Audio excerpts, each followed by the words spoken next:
Amen. Lord, God, no?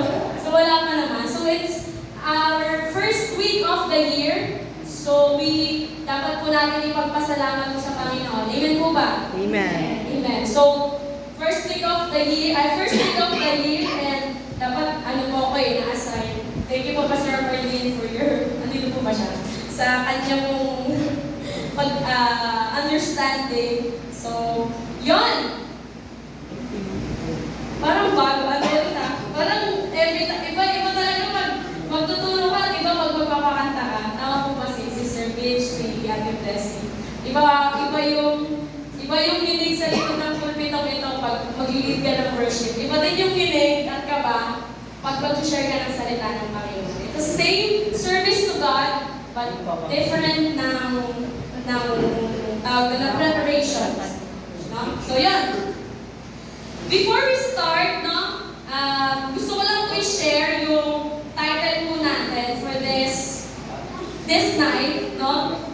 Hindi ko po muna siya nililig kasi nagawa ko po siya before i-post po yung theme po natin about abiding Jesus or abiding God through Vine. Pero related pa rin po siya since this is the first week of the year. So, relatable pa rin siya kasi ito yung kailangan nating gawin all throughout the year. No? So, I have these 3 things, pero before po tayo mag-proceed doon, let us all bow our heads and close our eyes as we begin to pray to our God. Hallelujah, Lord. Hallelujah, Jesus. Hallelujah, Holy Spirit. Lord, we thank you. We praise you. We glorify your name, Jesus. We are so grateful to have you in our lives, Lord. Salamat po, Panginoon, sa gabi pong ito. Patuloy po namin, Panginoon, iniimbitahan ng inyong pong banal na presensya. Yes, Lord. Hallelujah. Na siyang lumukog sa aming puso't isipan sa gabi pong ito. As we study your word, Lord God, open our eyes, open our ears, even our hearts, Lord, to accept all the things, Panginoon, namin pong mapapakinggan sa gabi pong ito. Teach us, O God, help us, O God, encourage us, O God, for tonight, Panginoon. Lord, ang inyong pong lingkod ay umaamin, Panginoon, na ni isang katiting, Panginoon, ay wala pong kakayanan ng inyong pong lingkod. Itago niyo lamang po ako, Panginoon, sa likuran ng pulpitong ito. At ikaw lamang ang maihayag, Panginoon. Lamisan mo ang aking mga labi, Panginoon. Maging pagpapala lamang ang lalabas sa mga labing ito, Panginoon. Lord, I pray that you may continue to be with us, guide us, and even, Lord, teach us tonight, Panginoon. Lord, ikaw po ang siyang manguna sa bawat isa po sa amin, sa bawat buhay ng inyong pong mga anak na inuna ang inyong pong gawain. We thank you, bless your word, O God.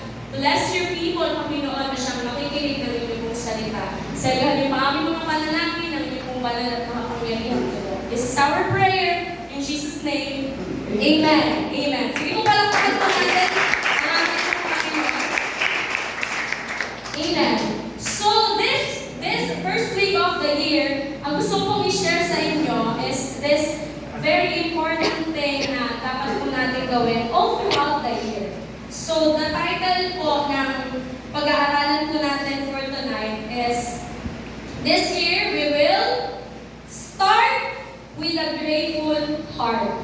Start with a grateful heart. Sabihin nyo nga po in 1, 2, 3. Start with a grateful heart. Yung mas malakas pa po in 1, 2, 3. Start with a grateful heart. Umpisahan po natin ang mga susunod pang ang taong ito at mga susunod pang mga araw for the whole 365 days. Kung hindi 366, no? For the whole 365 days, let us start this year with a grateful heart. Amen po ba? So we are ready to start this year with a grateful heart.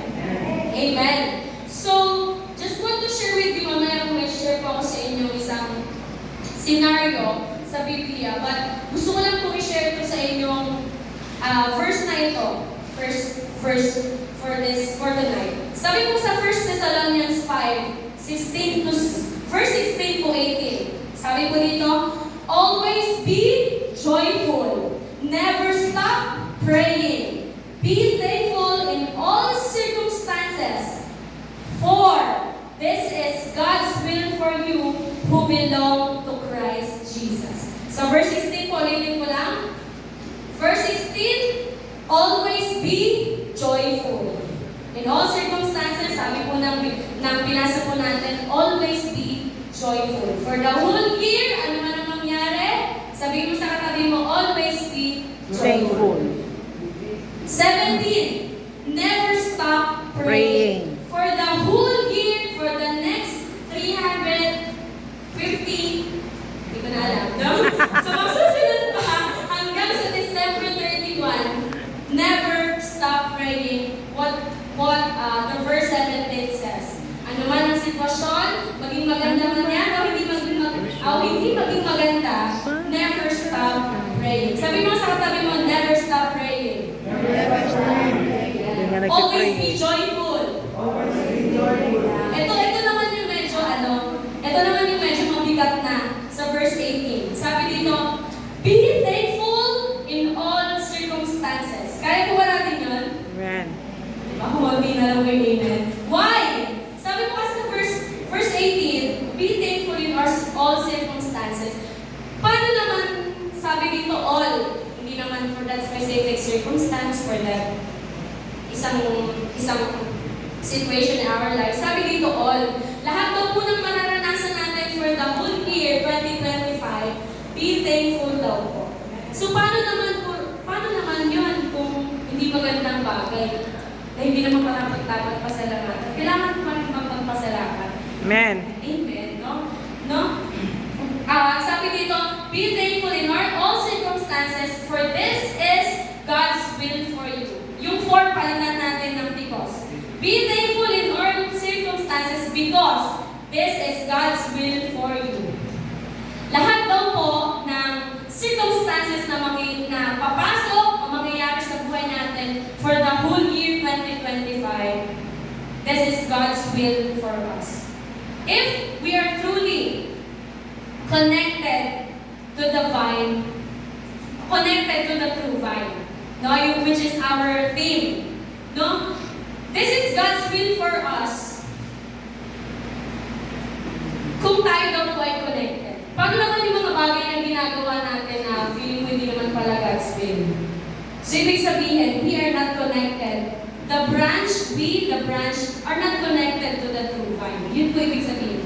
So, sabi po ng verse 18, be thankful in all circumstances because this is God's will for you, who belong to Christ Jesus. Who is Christ Jesus? He is the true vine. Amen po ba? So, yun. Ulitin ko lang po, no? Always be joyful, regardless of any situations. Never stop praying, regardless of any situation. And never ever forget, and never ever stop praying, regardless of any situation. This is the call of God, this is the message of God na kailangan natin panghawakan for the whole year. Itong tatlong bagay lang na po ito, kapag every time that we are happy, every time that we are blessed, every time that we are in the losing time, every time that we are in a failure or rejection, if we read this verse, if we read this message of God, paalalahanan na tayo lagi to be always grateful in all circumstances. Amen po ba? Amen. So, tatlong bagay yun. So, be grateful in all circumstances. Anything that will happen to us, be thankful, be grateful because God allows it to happen in our lives because He has a purpose. Amen po ba? So, lahat po nang nangyari sa atin, balikan natin lahat na nangyari for the whole 2024. May masaya, may malungkot, may nakakaiyak, may hindi mo tanggap, di ba? May mga ganun pangyayari, no? Na parang feeling mo unfair yung nangyari, feeling mo deserve mo yung nangyari, feeling mo naman minsan, you're questioning God why that thing happens to you. So, kung babalikan natin yun, yung mga negatibong bagay na nangyari, negative lang na tayo. Kung yung mga bagay na nangyari for the past 2024, all of the negative things happen to our life. Kapag binalikan natin siya, sa tingin ko ba magpapasalamat ka pa din sa nangyari ngayon? Kunwari po, example lang po sa akin na, last year, I lost my grandfather, si tatay. Last August, nawala yung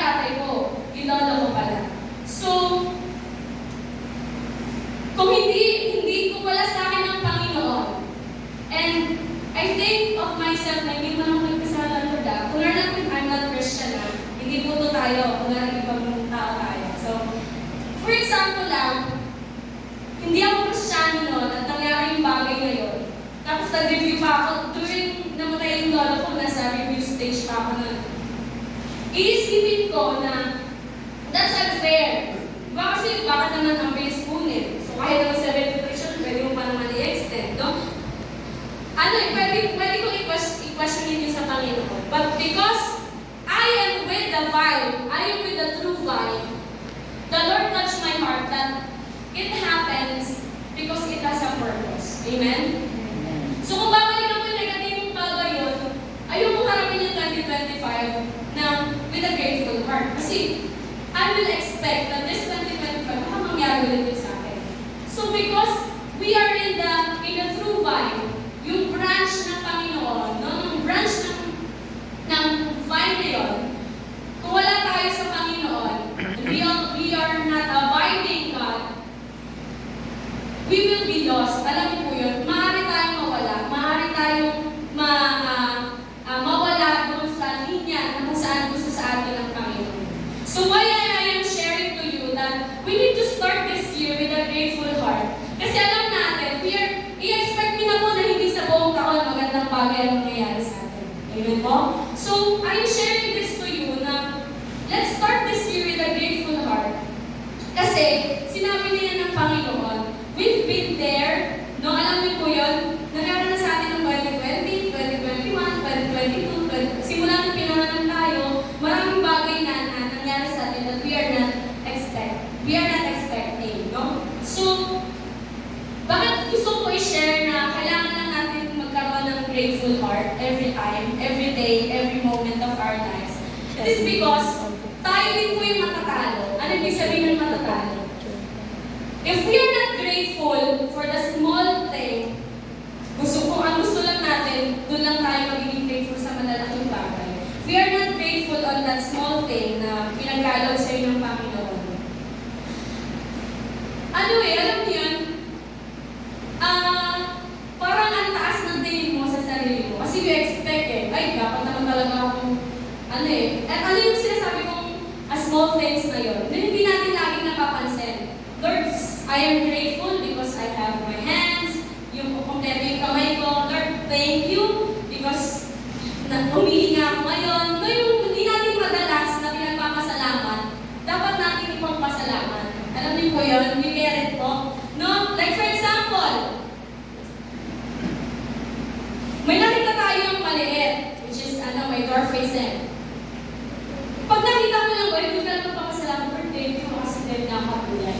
Kailangan pa bang may makita ka for you to be able to be grateful? Hindi. Kasi ikaw mismo, pagising mo pa lang sa umaga, pagising pa lang po natin sa umaga, we need to be grateful. Kasi hindi lahat ng tao nagigising pa ng kinabukasan. Amen po? At pagbaba mo ng kwarto, paglabas mo ng kwarto nyo, paglabas mo ng sala, maging grateful ka kasi kahit naghihinga yung nanay mo, buhay pa rin yung nanay mo. Hindi lahat ng pamilya may nanay pa sa tahanan. Amen po? Pagpasok mo naman ng CR, andun yung kuya mo, kakatugin mo pa kasi late lumabas. Maging grateful ka kasi meron pang nagsi-CR na kuya. Imbes na mag-complain tayo sa mga pangit na nangyari sa buhay natin, let's be all grateful.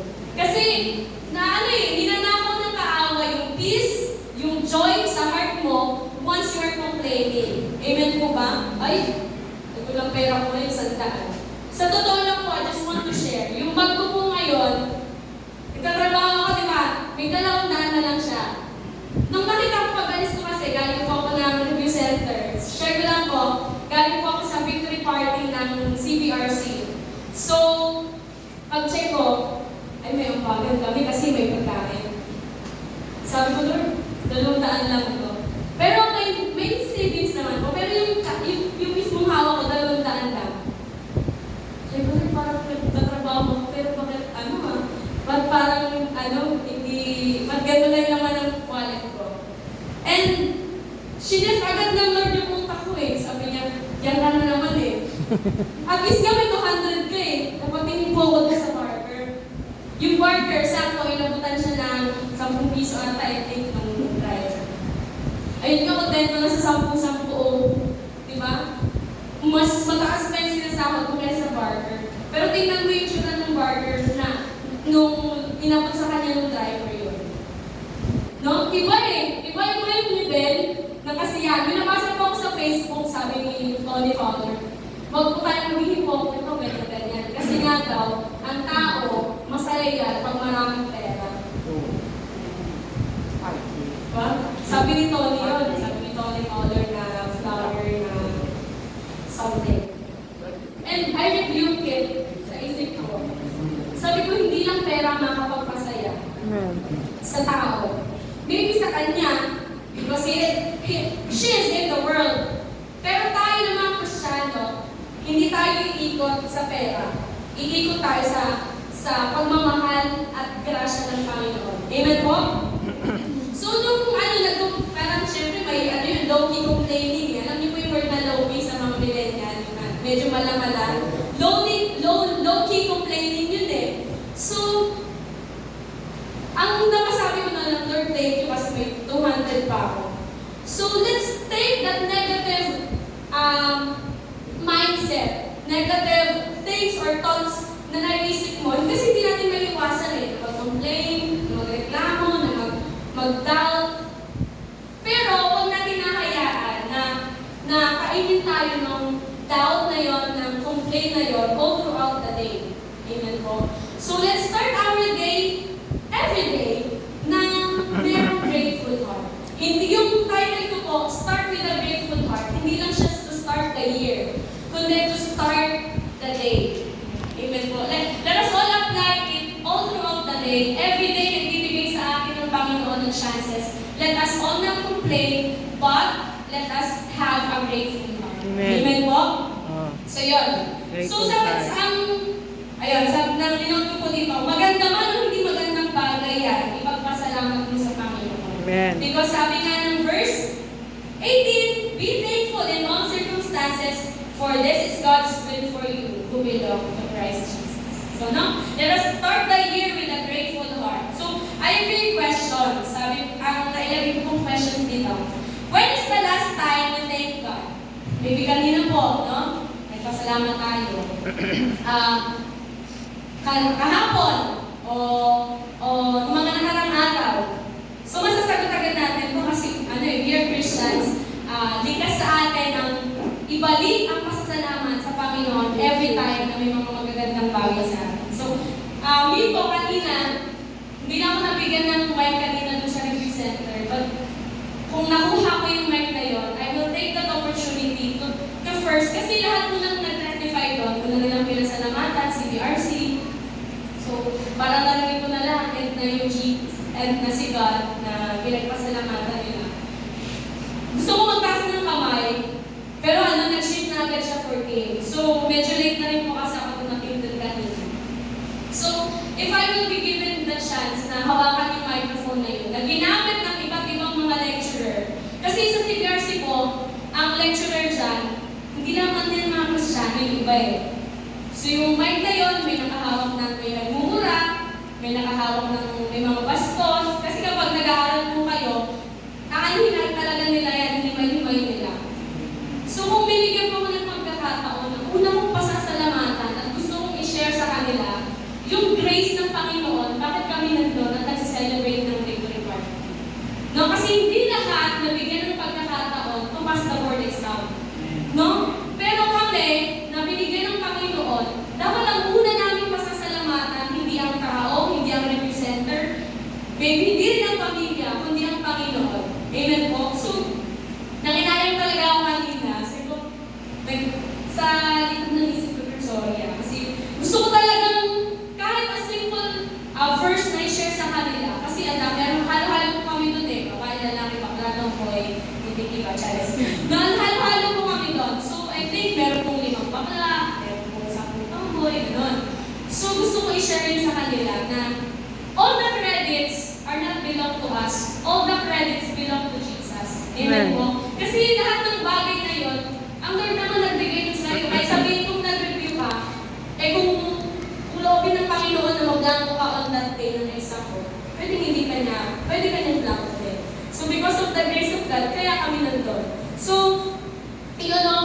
Ayun, when is the last time you thank God? Ang mga ko kanina, no kanina umaga, nung BS namin, nung victory party namin. So, next question, what are the things you are thankful for? Ano daw po yung mga bagay na nagpapasalamat ka?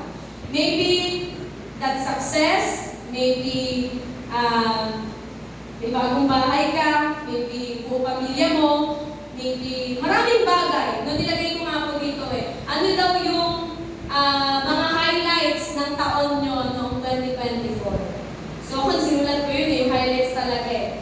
Pero, yung dulo kong nasulat, na hindi dapat siya highlight. Kasi ano siya, kasi sinulat ko doon, ano yung highlights ko sa buhay ko, dito po sinulat ko. I passed the board exam, I got high ratings, no? Share ko lang po no, for the glory of God, tinanong yung gusto ganun yung average ko. Nung sa buong, hindi po to national na tapa, sa buong Fairview branch at Novaliches branch, kasi combine ko yan eh. Yung average ko po, pumatak ng pang-apat sa mataas. So, tawag doon, nung nag-review po kasi kami, meron mga top-notchers na tinatawag. Every time na nag-exam kami doon, may mga top-notchers sila. So, ni isang beses, hindi ako nakapasok sa top-notcher na yun. Kasi bakit? Tuwing Sunday service, half day na lang ako doon. Kasi nga, nag-church pa ako dito ng first service. Tapos, yung mga lumabas po, thank you po kuya. Lumabas pa sa board exam, yung mga, nagpapasalamat lang ako kasi lumabas sa board exam, yung mga hindi ako naka-absent at hindi ako mga naka-late na lectures. So, ayun po no, nung sinulat ko yung mga highlights na to, yung nasa dulo po nun, ewan po, nung pinag-aaral ko po itong word na to, tayo po talaga ako ng tuturuan. No, I passed the board exam, I got high rating sa board exam. Tawag nito, may mga bago akong bagay na nabili, na investments, may mga pangyayari sa buhay ko na I feel that is victory. At the end of it, nilagay ko doon, kasi isang malaking heartbreak talaga sa amin yung pagkawala ng lolo. So hindi ko mawawala siya sa kwento ko po yun. So yung lolo ko siya yung nagtala sa akin simula bata pa. And sabi ko lang, dapat ko ba talaga itong pasalamatan dulong-dulo? Kasi pa-heartbreak ko to Lord eh. The Lord talk to me, yes, kasi highlight yan eh. Hindi ka nagpadala doon sa pagsubok na yun para hindi magpatuloy sa pangarap mo. So, because of the grace of God, na-accept ko kaagad yun na, yes, this will be the highlight. May nawala man, pero pinalitan ng maganda ng Panginoon. Amen po? Same thing with us.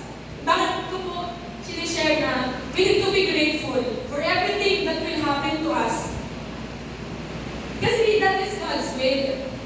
No? Sa verse 18, nung sinasabi ng Panginoon, for all circumstances, you need to be thankful. Mahirap po yun eh. Wag po tayong maging perfect dito kasi wala pong perfect. Kahit mag-inin po tayo na in all circumstances, maging thankful. Minsan po, may mga times ng buhay natin that we are in the lowest moment of our lives. Kahit gaano katatag yung faith natin, may inaalaw ang Lord to shape that faith. Amen po? Pero ito lang po ang gustong sabihin ng Panginoon. Let us always connected to the true vine, which is Jesus. Huwag tayong mawawala. Kasi once na pinili natin mawala doon or kumawala or kusa mong ilaglag, di ba we are branch nga daw po, kusa mong ilaglag talaga yung sarili mo sa lupa at hindi tayo kumonekta to the true vine, tayo din po ang matatalo. Ibig sabihin, inalaw ng Lord yun, but hindi mo pinatatag o hindi mo hinawakan yung pangako ng Panginoon that there will be always have the victory in our lives. Amen po? So, yun. God. But one thing I learned from God and from all those things na nangyari po sa atin, ang uulitin ko lang po sasabihin, always be grateful. No, I always thank God, let us always thank God for all that we have, and also thank God for all the things we don't have. Amen po? Hindi lang po tayo magpapasalamat sa mga bagay na meron tayo. Pasalamatan din natin yung mga bagay na wala po tayo. No? Ano po yung mga bagay na wala tayo? No? Sakit at karamdaman. No? Thank you, Lord. Wala tayong mga tawag ito, problema na katulad ng problema ng iba na hindi na parang feeling mo hindi na kayang solusyonan. No? Let us always be thankful to God. No? Hindi lang sa lahat ng mga bagay na binigay niya, kundi sa mga bagay na hindi niya inalaw na ibigay sa atin.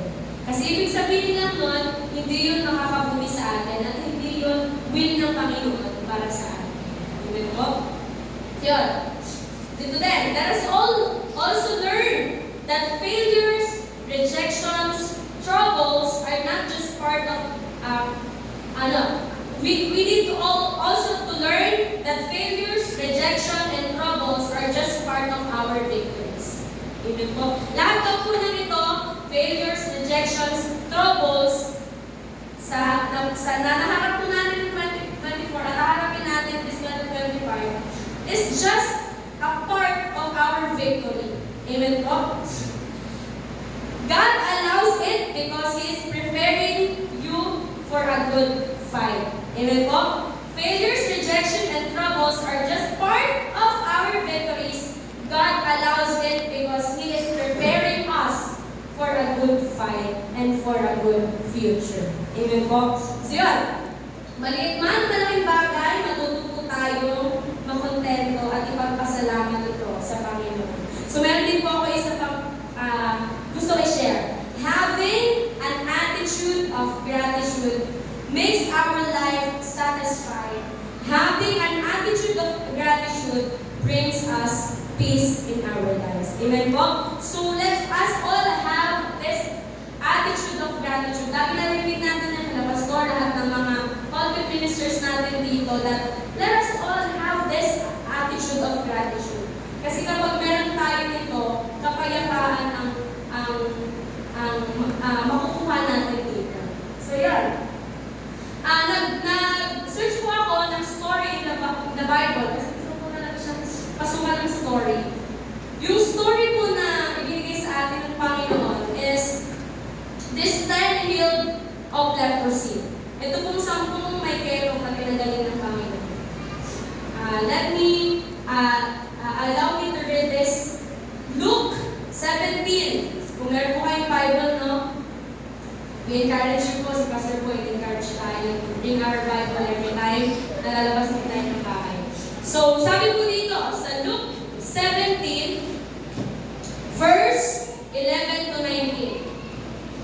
11 to 19.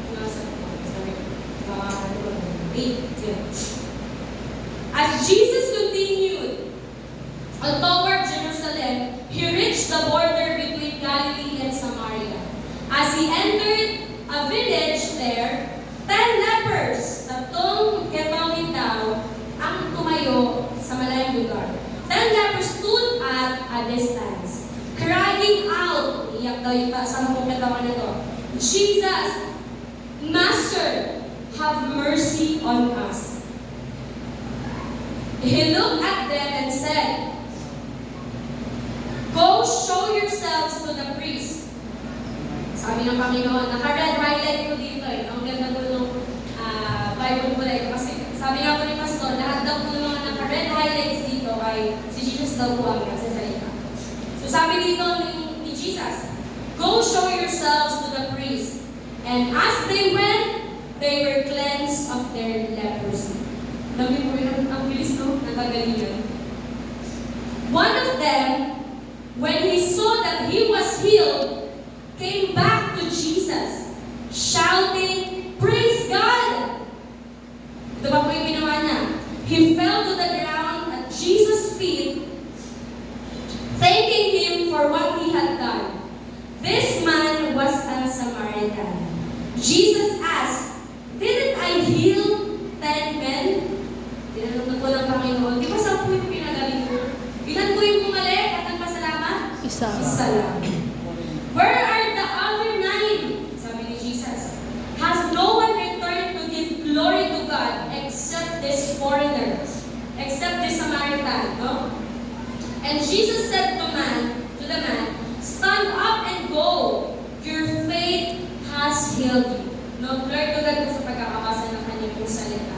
I just want to emphasize, dito po sa binasa natin, 10 lepers ang humingi ng kagalingan sa Panginoon. No? They crying out. Siguro kasi ang mga kitawin po, di ba? They are separated. They are nakaano sila quarantine. Hindi sila pwedeng sumama sa mga malilinis na pala. Kasi pwede sila makarang. So, these 10 lepers sa malayong distansya, tinatawag nila si Jesus. And nung sinabi ni Jesus na go show yourselves to the priest, nung sinunod nila ang Panginoon, sometimes ganun po yung yung miracle. No, kailangan mo din kung talagang sumunod sa kung ano sinasabi ng Panginoon. No? Go show yourselves to the priest. Anong ginawa ng 10 lepers? They went. Pumunta daw sila sa priest. Di na po in-explain dito, in-describe kung ano po nangyari sa kanila para sila bumalik. Pero siguro, sa imaginations natin, no? Sa paglalakad nila, no? Yung mga ulong-ulong nilang mga balat, yung mga alam-alam nilang mga mukha, unti-unti nawawala pinapakinis ng Panginoon. No? So, they were cleansed of their leprosy. At ito po yung masakit kasi one of them, when he saw, nung nakita yung isang kitawin na yun, which is the Samaritan, na healed na siya, fully healed, makinis na siya, siguro class niya na yun si Kuya, no? He came back to Jesus. Doon ako na-touch na sa 10 pinagaling ng Panginoon, isa lang yung nakaalala bumalik at pasalamatan ng Panginoon. Isa lang yung naging grateful sa malaking changes na nangyari sa buhay niya. I don't know anong nangyari sa other 9 lepers. Maybe bumalik sila sa pamilya. Maybe pumunta sila dun sa mga nilalait-lait sila at sinasabi, ito nga pala, makinis na ako sa'yo, mas makinis ako. No, maybe ganun yung nangyari, no? But, hindi aside po, no? Nung binabasa ko na isa lang yung bumalik at pasalamatan ng Panginoon, may kakaibang nangyari dun sa isang ketomi na yun. The other 9 are healed. Hindi natin mapagkakaila, pinagaling sila ng Panginoon. But this one, itong nag-iisang ketomi na to, he is healed, but he is also saved. Amen po. Nakatanggap siya ng kaligtasan mula sa Panginoon. Because God touches his or her heart, I don't know kung babae siya o lalaki siya. No? For him to go back to Jesus and thank Jesus for what he did sa kanyang buhay. Same thing with us, napapalibutan tayo ng mga ungrateful people, kahit gano'n na sila kayaman, they are still striving, they are still working hard sa trabaho just to prove na ito ako, magaling ako eh.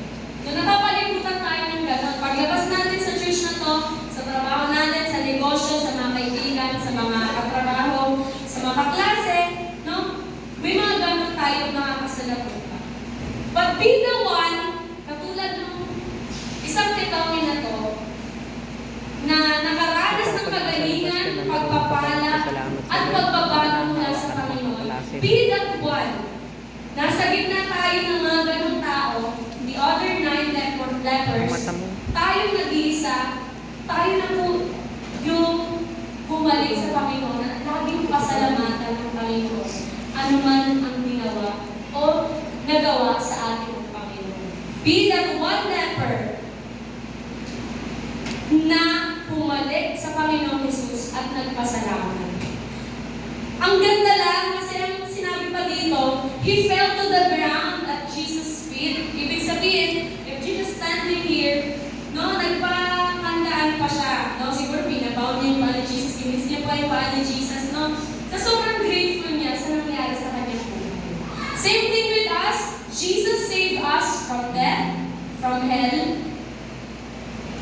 No, let us always go back to Jesus and thank God for everything that He has done and for saving us from the death and from the hell. Amen po? Amen. So yun, palakpakan po sa Panginoon. So, let's start po. No? Yun. Yan. Meron po ako dito, i-share sa inyo, tatlong bagay that we need to always be reminded of. Para every time negatibo man o positibong bagay na mangyari sa atin, ito po yung gagawin natin. This will be going to please God pag ginawa po natin ito. I have this 3 A's, tatlong A, na we need to remember to start the whole year with a grateful heart. First A is always acknowledge God. Sabi nga po natin, always acknowledge God. Always Mukhang meron nang puminano ka. Sabay-sabay po tayo. Always acknowledge God. Always remember the name of the Lord. Every time we have that victory, every time that we have that troubles and circumstances, always acknowledge God in our lives. Acknowledge and recognize of what are the things you are grateful for. No? Yung mga maliliit na bagay, i-acknowledge natin, i-recognize natin, at ipagpasalamat natin iyon sa Panginoon. That this thing that happened to me, yung buhay, yung buhok, yung mga kamay na kompleto, yung mga kaibigan na nag-correct sa'yo, yung pamilya na nag-comfort sa'yo, yung pamilya na ay yung mga ka-churchmates mo na akala mo mali mo lang ang nakikita nila, but they are rebuking you and they are helping you to grow spiritually. Be thankful and be grateful for them. Ginagamit sila ng Panginoon para ikaw ay turuan, para ikaw ay pagpalain, para ikaw ay makita mo kung ano yung mga dapat mo pang gawin, no? Sa paglilingkod at pagsunod sa Panginoon. Always acknowledge God. Ano ang sabi? Bakit ito po yung nailagay ko po dito na acknowledge God? It is because, katulad po ng ginawa ng isang recombinator. Sabi dito, one of them, when he saw, he recognized, he acknowledged na, wow, Lord, magaling na ako. In-acknowledge niya ang Lord doon sa kagalingan na natamo niya. Ganun, alam mo yung puso ng leper na to, na naging grateful siya.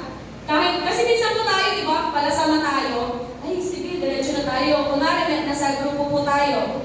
Ikaw, alam mo yung tama at alam mo ang mali. So, dahil mas marami yung gusto gumawa ng mali, bigyayon ka, di ba? Ito, nag-iisa lang siya, isa siyang ngayon. Pwede siyang influensya, huwag ka na bumalik, tara na, malaya na tayo, pwede na tayo makasalam po sa maraming tao. Wala na tayong sakit. Pero itong nag-iisa na to, hindi niya nakalimutang i-acknowledge yung ginawa sa kanya ng Panginoon. Amen po? So, be that one attitude na sa buong taon na mangyayari sa buhay natin, kahit gaano pa tayo i-influensyahan ng mundo, let us go back to Jesus and acknowledge what He did to us. Amen po? So yun, no? You need to see, you need to acknowledge where it comes from, yung healing, yung blessing, yung victory na natamo mo.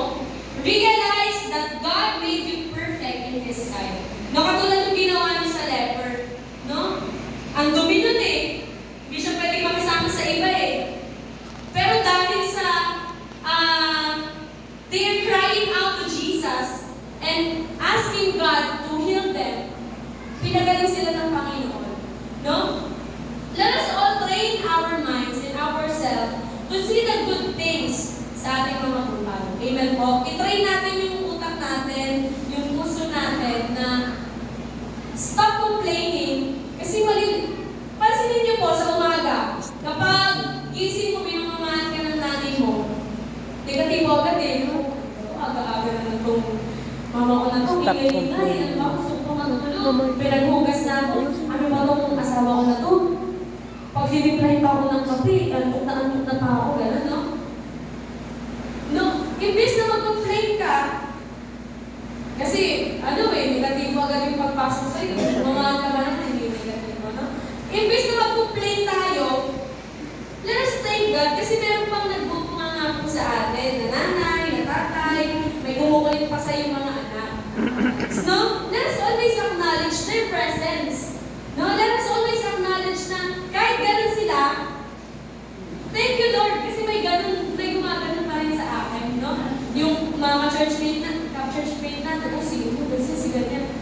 Let us all acknowledge them na alam mo yun, ako gusto ko lang po ipagpasalamat sa Panginoon, and I just want to acknowledge God na ginawa niyo po sa ministry. Nung na-busy po ako sa ministry, I thank God because I have back up yung core group ko na siyang nagpo-focus doon sa ministry, sa KKB ministry. Thank you, Pan, Angel, Michael, Malaya, and the other group na meron silang initiative na ganito, wala ka ba sa ganito, ganito ka ba, ito lang po yung naka-assign, ito lang po yung, alam mo yun, I thank God, and I acknowledge God, kasi binigyan niya ako ng mga kabataan, trained ng Panginoon. Kasi alam ng Lord that there are times na magiging hectic ang schedules ko for some reasons. I thank God for these young people na tinitrain ng Lord. I know one of them or all of them will be a great preacher, will be a great leader, no? Kasi hindi sila trained ng tao, trained sila ng Panginoon, at trained sila ng salita ng Diyos. Amen po? So, same thing with us, let us all train our minds and hearts to be always grateful for what we have and for what we don't have. No? Yun na po. First A, acknowledge. 8:14. Ayan. Meron pa pong insights. Every good gifts comes from above. Acknowledge God in your life, that He's the one who gives you everything, the best thing for you. Prepare a good future for you. No?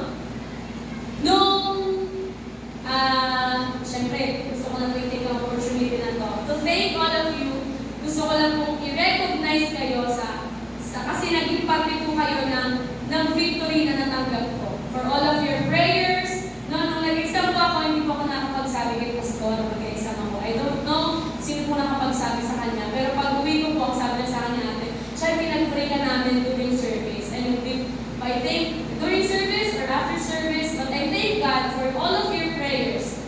Kasi habang nag-exam po ako, for the glory of God, from first subject, second subject, to my majorship, hindi po ako pinabahan.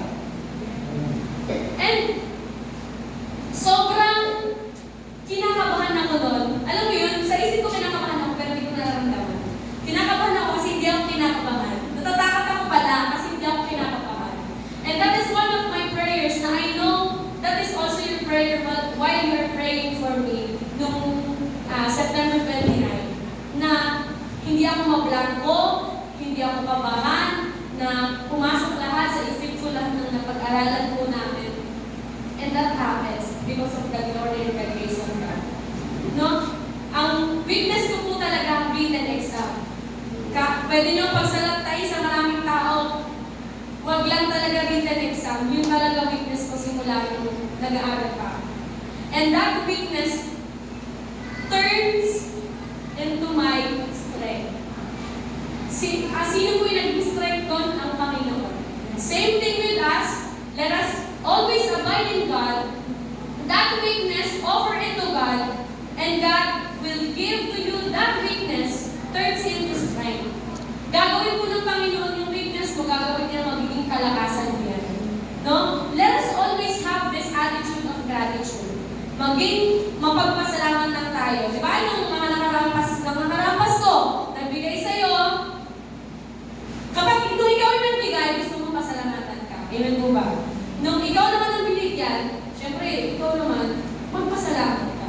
Hindi mo man magustuhan yun, yung binigay sa'yo, or hindi mo tayo, or hindi mo yung talaga bet, ipagpasalamat mo pa rin. Kasi meron isang tao nag-effort for you to give gifts. Same thing with God. Mag-ibibigay sa atin ng Panginoon na hindi natin bet, hindi natin like. Pero alam ng Panginoon, bagay yun sa atin. Alam ng Panginoon, maganda yun sa atin. Alam ng Panginoon, mapapabuti yun sa atin. And let us always be grateful for that. Amen po? So yun. Next A. So we always acknowledge God. Next A is always appreciate God. Amen po? Bakit ko po siya nailagay dito? Nung itong leper na to, nung bumalik siya sa Panginoon, in-appreciate niya ang Panginoon. He came back to Jesus. Minsan po kasi appreciation, kailangan ng expression. Naramdaman nila po ba na feeling mo less appreciated ka? Kung hindi po, glory to God. Pero, meron po akong kakilala, nung nalaman ako sa ko na-thank you mo na lahat, na-thank you mo na yung Panginoon, family ko, church mates ko, yung school na nagpinagalingan ko, yung review center na nag-train sa amin. And that person, sabi niya sa akin, ay, less appreciated ako. Pero hindi niya alam, sa dulo ko siya yung pasasalamatan. Because all of my journey, siya yung kasama ko. So, nasaktan ako na na-feel niya na less appreciated siya. Kasi meron palang background yun. So, meron ng pinanghugutan yun. So, ganun yung feeling na, alam mo yun, binigay mo lahat, nag-effort ka, gusto mo na mapabuti ka. Same thing with God, binigay ng Panginoon lahat. Gusto niya mapabuti ka, binigay niya yung tama, dapat para sa'yo. Pero na-feel ng Lord, less appreciated siya, masakit. Sa atin nga po mga tao, masakit na eh. Ay, hindi niya na-appreciate na nabigyan ko siya ng ganito. Ay, hindi niya na-appreciate yung panalangin. Ay, hindi niya na-appreciate yung mga effort sa kanya. Di ba masakit nga ako? Same thing with our God. May mga bagay po na nalilimutan natin ipagpasalamat sa Panginoon. So, I don't know ano yung thinking ng Panginoon, pero kung ilalagay ko yung thinking ko sa thinking ng Lord, na binigyan ka tapos nakalimutan kang pasalamatan, masakit ko. So, for the whole year, let us always be reminded na kailangan natin Kailan kayo matututo mag-thank you? At mga hindi Anong ibibigay ewan mo, sa kung mo ko kibit-kibitan ng balikat yan? nang sa ganon, ma-please natin ang Lord. I have learned the secret, sabi po dito sa Philippians 4:12 ni Paul. I have learned the secret Kayo of being marunong mag-thank you pag content may inaabot in ako sa any inyo. and every situation, whether well-fed or hungry, whether living in plenty or in want. I've learned it. Sabi ni Paul dito, naranasan ko maging masagana, naranasan ko rin maghirap. Naranasan ko mamuhay ng masaya, naranasan ko rin mamuhay ng hindi masaya. You experience all of it. But alam niyo yung grateful heart ni Paul? He always thanked God kung ano yung nangyari sa buhay. Sabi niya dito, I learned the secret of being content, and that is appreciation to our God. Amen po? Appreciate everything you have. Whether living in plenty, saganang buhay ibigay sa inyo ng Lord, appreciate it. Hindi man ganun kasagana, ibigay sa inyo ng Panginoon ng buhay, learn to appreciate it. Hindi mo man bet, hindi mo like, learn to appreciate it. And always appreciate God for everything He will give to us, or He will not give us, or He will not give to us. Appreciate everything you have, be thankful for everything you have, and also be thankful for the things you do not get, or you do not have, or you do not yet have. Appreciate everything God gave to you, from small things to big things, be grateful. And also, aside from appreciating it, sabi ko ako kanina, we need also to express it through what? Through praising God. Katulad ng ginawa ng isang leper na to. When he saw that he was healed, he appreciated it, he acknowledged it, that God healed him. Sabi ko dito, he came back to Jesus, shouting, praise God. He expressed yung grateful heart niya sa Panginoon. Through what? Praising God. By saying, praise God, kung ako yun na pinagaling ng Diyos, kunwari ako yung ketonging, Siguro hindi lang pagdaba talaga. Lumpasay na ang pag-express ko kung gaano ako kagala at sobrang nagpapasalamat sa Panginoon. No? Kung babalikan ko po yung nalaman ko ulit na nakapasa ako, hindi ko alam yung mukha ko nun. Na-visual picture ako pero ayokong panoorin. Ganun ko na-express yung pagpapasalamat ko sa Panginoon. Ay, isa lang, paulit-ulit na word lang. Thank you, Lord, thank you, Lord, thank you, Lord. Yun lang yung lumabas sa bibig ko, sa mga labi ko, nung mga panahon na yun. We need to appreciate and express our grateful or our gratitude to our God. No? Yan. Sa verse 16, he fell to the ground at Jesus' feet, thanking him for what he had done. This man was a Samaritan. Hindi lang siya nagbanggit ng praise God. Pinuri niya ang Panginoon. He fell to the ground at Jesus' feet, thanking him for what he had done. Sa buong taon ng 2025, mamuhay po tayo ng laging ina-acknowledge at laging ina-appreciate ang Panginoon. Amen po? Amen po? Amen. Yan. So, next. Yan. Ang lagi ko po dito, expressing your gratitude is a big thing. Kasi, okay lang yung na-appreciate mo. Meron nga po akong narinig na kwento. Ang sabi ko dito, pastor po siya, may lumapit daw sa kanyang mag-asawa. Gusto nang magpa-anal. So, ang kwento po dito, sabi ng babae, kasi pastor, nung nagliligawan pa lang kami, lahat ng pupunta ko sa samahan niya ako. Lahat ng yung gusto, pastor. Sinusunod niya. Pastor, nire-respeto niya ako. Tapos pastor, lahat ng effort ko sa kanya, hindi niya na ako na-appreciate yun, pastor eh. Anong sagot ng asawa ng lalaki? Pastor, hindi pa ito po. Na-appreciate ko po yung asawa ko. Baka hindi ko lang muna i-express yung appreciation ko sa kanya kasi busy ko ako sa trabaho. So it is very important to express your appreciation to our God or to other people. Nandiyan nanay mo, di ba? Yes, alam mo, in your heart, na-appreciate mo lahat ng pagluluto niya, paglalaban niya. Nandiyan yung father mo, di ba? Na-appreciate mo yung pagkatrabaho niya. Pero iba po kapag i-express mo. Dati po sa bahay namin, wala po salitang I love you. Lumapit po ako na hindi kami sobrang expressive na sa mga words of affirmation, gano'n. Hindi po kami pinalaki ng gano'n, ang mga magulang namin. Pero nung naging Kristiyano po ako, nakakilala ko sa Panginoon, lagi po ako nakakarinig na lagi mong i-appreciate yung mga magulang ko. Sa tulad pa, ako i-appreciate. Kaya naman ako mag-thank you, ma. Thank you pa. I love you, ma. I love you pa. No? Pero, unti-unting pinalambot ng Panginoon yung puso at binigyan niya ako ng lakas ng loob na sabihin yung mga bagay na yun. Nag-umpisa ako sa mga chat kay Papa, kay Mama. No, nag-umpisa ako ng chat na, thank you, Dad. Thank you, Marceline. Thank you, Geraldine. Thank you, Papa. Ano man yung mga magagandang bagay, nag-thank you na ako. Kasi dati wala eh, pag binigyan ka regalo, parang hiya-hiya ka pa. Pero ngayon naging Kristiyano ako, tinuruan na tayo ng Panginoon na i-appreciate at i-express yung nararamdaman natin. So, kasi dito sa loob ng church, pag may nabigay sila, naghagtanga tayo eh, no? Sa bahay, hindi ka pala ganon.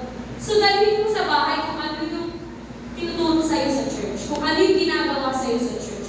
So, nag-start yun, every gathering namin, siya, mag-pray ka nga. Nung unang prayer ko, ano ba ito? Bako-bak ng yelo pa yung prayer ko, haba-haba. Sumunod na naman nag-gatherings namin, Chay, pray ka naman ulit. Ay, may reklamo na naman. Pero this past years, wala nang reklamo, nasana na sila. Nagaling yung panalangin ko, iniisa-isa yung pamilya, iniisa-isang pasalamatan ng Panginoon sa bawat family na nabibilong ako. Hindi na, ibig sabihin nun, kung ano yung natutunan mo sa church, ilabas mo sa bahay kung hindi yun nagagawa sa bahay. Express it to other people. Express it sa family mo na hindi ganun yung kinalakihan. That is bakit ko sinabing expression is a big deal? Kasi hindi naman napapansin, kasi nga, sa bulletin ko nga, okay na na-appreciate ka lang, pero mas maganda, in-express mo yung appreciation mo. So same thing na ginawa ng leper dito, no? Na-appreciate na healed na siya, but he expressed his appreciation through what? Bowing down to Jesus' feet and praising God. Every time, for this whole year, ganun yung gawin natin. Pag in-apply po natin to, we will have a grateful heart. The Lord will give us or train us or mabubuhay tayo na merong mapagpasalamat ng puso. Amen po? So yun. Yeah. Feel always give thanks to God and live with it.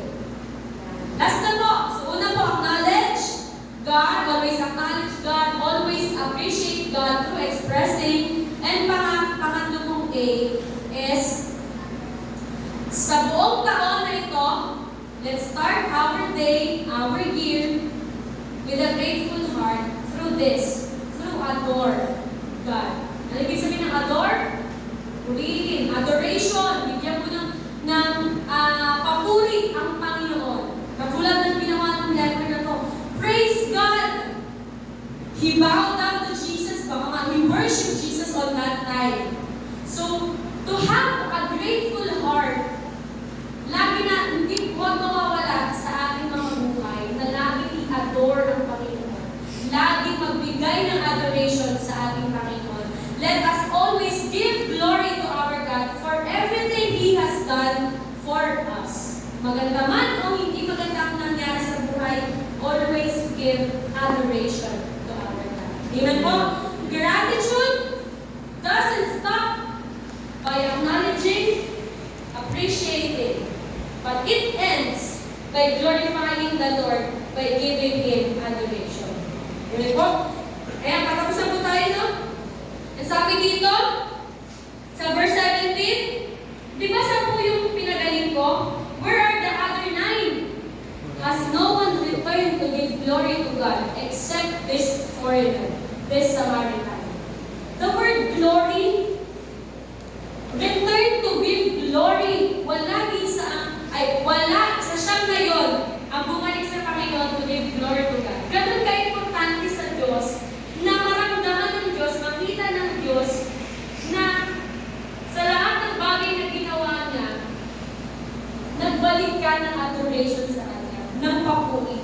Lahat ng success, achievements, victories na mangyayari sa atin for the whole this year 2025, huwag natin kakalimutan to give glory to God. Amen po? Always give glory to God. Always adore Jesus. Always adore the Lord. Always give adoration to Jesus. Lagi natin purihin ang Panginoon. We have many ways para purihin ang Panginoon.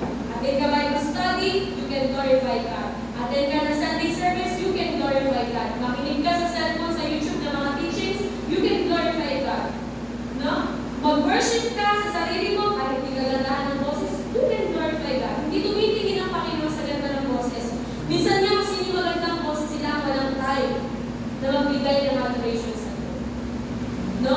Ngayon, we need to be grateful and we must be grateful to our God and we must give back all the glory to our God. Everything you have, everything that you will have, everything you don't have, always be grateful and thankful to the Lord who never leave.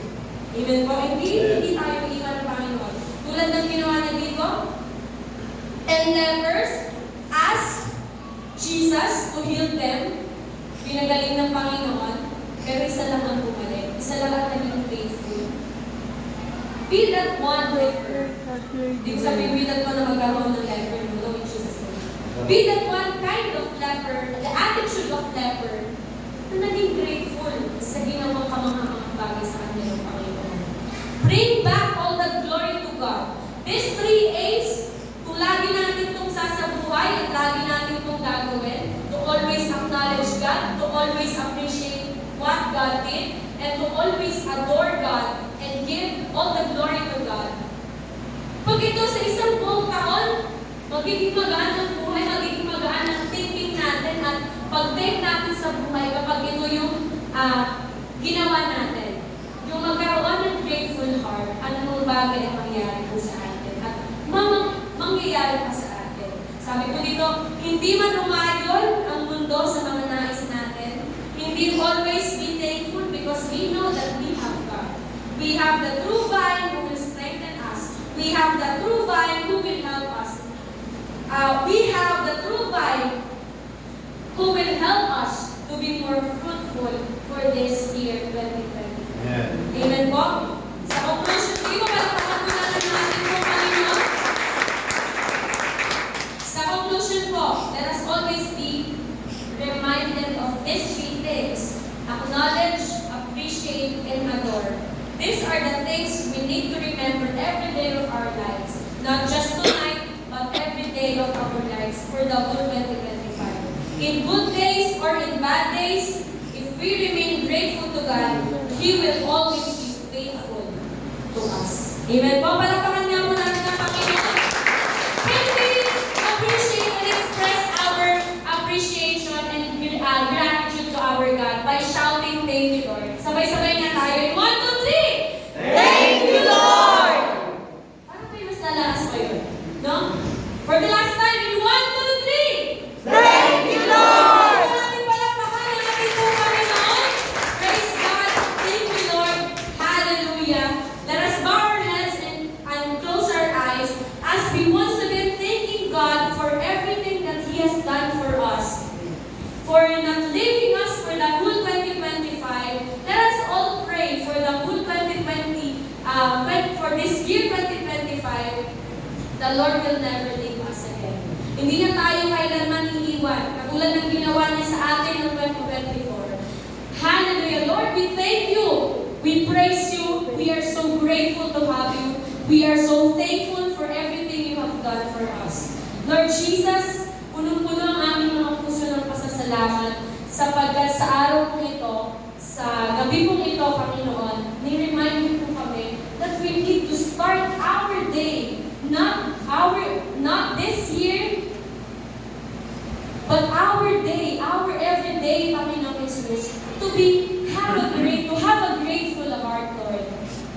Salamat, Lord, for reminding us that it is really important to always acknowledge you, to always appreciate you, Panginoon, to always give you adorations, Lord. Panginoon, we're sorry kung may mga panahon at pagkakataon po kami na hindi ka po namin in-acknowledge sa lahat ng bagay na ginawa mo. We are sorry, Lord, kung may mga panahon, Panginoon, na hindi ka po namin na-appreciate, Panginoon.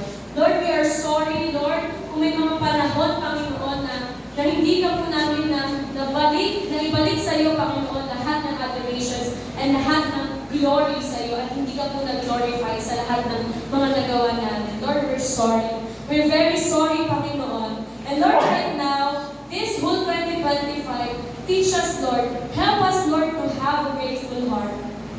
Train our hearts, train our lives, Lord, train our minds, Lord, to have this attitude of gratitude. Maganda man o hindi magandang bagay ang mangyari, we will be always be thankful and grateful. Because ang magandang nangyari po sa amin, niligtas niyo po kami mula po sa kapahamayan.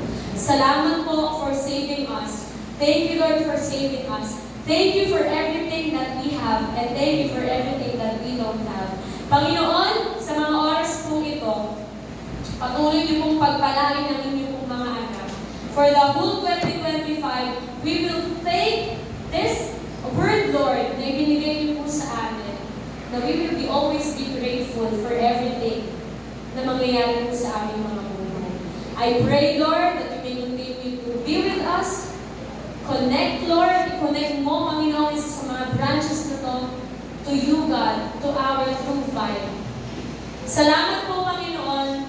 Patuloy, Lord, ay pinagkakatiwala mo namin sa inyo ang aming mga buhay. Sa lahat, Panginoon, ng nangangailangan ng kasagutan, Lord, sa lahat ng kanilang panalangin, let your will be done in our lives. Let your will be done in their lives, Lord. Patuloy po namin maranasan, patuloy po namin i-appreciate, i-acknowledge ang lahat ng bagay na ginagawa niyo sa amin. Salamat po, O Diyos, pagpalain niyo po ang bawat isa na ito namin yung pong gawain. Panginoon, italin niyo po sa aming mga puso, lahat po ng aming pong napakita. We will be always grateful to you, Panginoon, sa lahat ng bagay, O God. Lord, I I pray na bawat isa po sa amin lalabas sa lugar po ito na pinuno mo ang bawat puso. Yes, At Lord. binigyan mo, Panginoon, ng pusong mapagpasalamat sa Amen. lahat ng bagay. Thank you, Lord. Salamat po, Diyos. Pinupuri ka po namin. We appreciate you for everything. We acknowledge you for everything. And we will always adore you, God, for everything that we have. We thank you, we